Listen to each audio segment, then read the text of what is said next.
man coalition Diomaye xanaa xamul daanaka maa ca indi Mimi. barke sëñ Touba. ah bon. maa ca indi Mimi maa ca indi Abdourahmane Diouf. kon ne waratoo leen xalab. ah lu tax duma leen xalab. cohérence pour cohérence. déedéet dama ne Abdourahmane moo ma woo téléphone. ne day dem wuti parrainage. nag ma ñaanal ma ne ko yàlla na la yàlla jàppale waaye day xam naa ne parrainage dana jafe lool boo amul nag mun teg maa bañ a wax boo amul ma ne ko déet yaakaaruma ko boo amul naroon ngaa nekk meeru Tëngéej ñàkk ànd ak Sonko la ko xañ naroon ngaa nekk naroon ngaa nekk député Tëngéej ñàkk ànd ak Sonko la ko xañ rikk waaye nag ñàkk ànd ak Sonko bu mu la xañaatub cër ci kanam Abdourahmane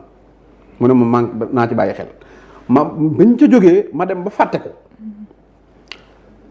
ma dégg ñu ne Bougane ñëw na ci Abdourahmane Diouf di ko jéem a dugal ci candidat spoliés yi mooy ñi bëggoon a xeex pour ñu fomm élection yi ba Abdourahmane bokk ci ma ne ko Abdourahmane génnal ci yooyu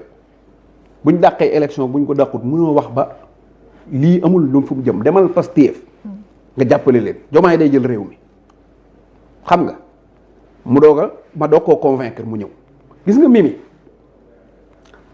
daf ne woon moom nañ dem ñu fexe ñu dàq élection yi loolu la doon dox bi affaire bi demee ba dëgër nit ñi ne ko ñëwal man mii Abdourahmane Mbacke mën na maa seede xam nga Mimi lu mu tax Mimi sama nit la parce que Abdourahmane Mbacke moom sëñ Abdou Assis Baara nga xam ne maa ngi moom ay seex lañ foo ma gis ko kooku xaritu Mimi la moo ko nekkal maanaam politigul mais bu Mimi ñëw Touba di siyaara si moom lay woo nitam la moo taxoon man may am accès ci Mimi ma ne ko Mimi mun naa ma ne ko élection yi premier tour la Diomaye koy gañe ñëwal muy nakk-nakkal ne moom Sonko la xam mais xamul Diomaye moom daal xamul Diomaye quoi te lii ma lay wax nag moom du ko weddi am na loo xam ne sax danaa ko nettali fii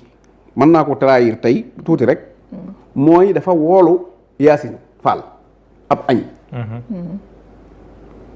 dañ ñi ma jege Mimi loolu duñ ko weddi woolu ko añ ba Yacine ñëw mënu ko Pastef ba mu dañ yow laa ci xam depuis États-Unis Diomaye mii dama ko xamut Yacine ne ko comme yow Sonko doy na la bu connee Diomaye dalaa war a doy ñëwal booba la Mimi Touré doo ko accepté dugg coalition Diomaye léegi Diomaye man na moom Mimi Touré daa moyen la moyen defal na man lu ne waaye Yacine Fall doo dégg mu tudd ko defal na ko lang wala Yacine Fall mi dugal Mimi Diomaye nag mi dugal Mimi foofu nag moom Yacine Fall xam nga ne élection yii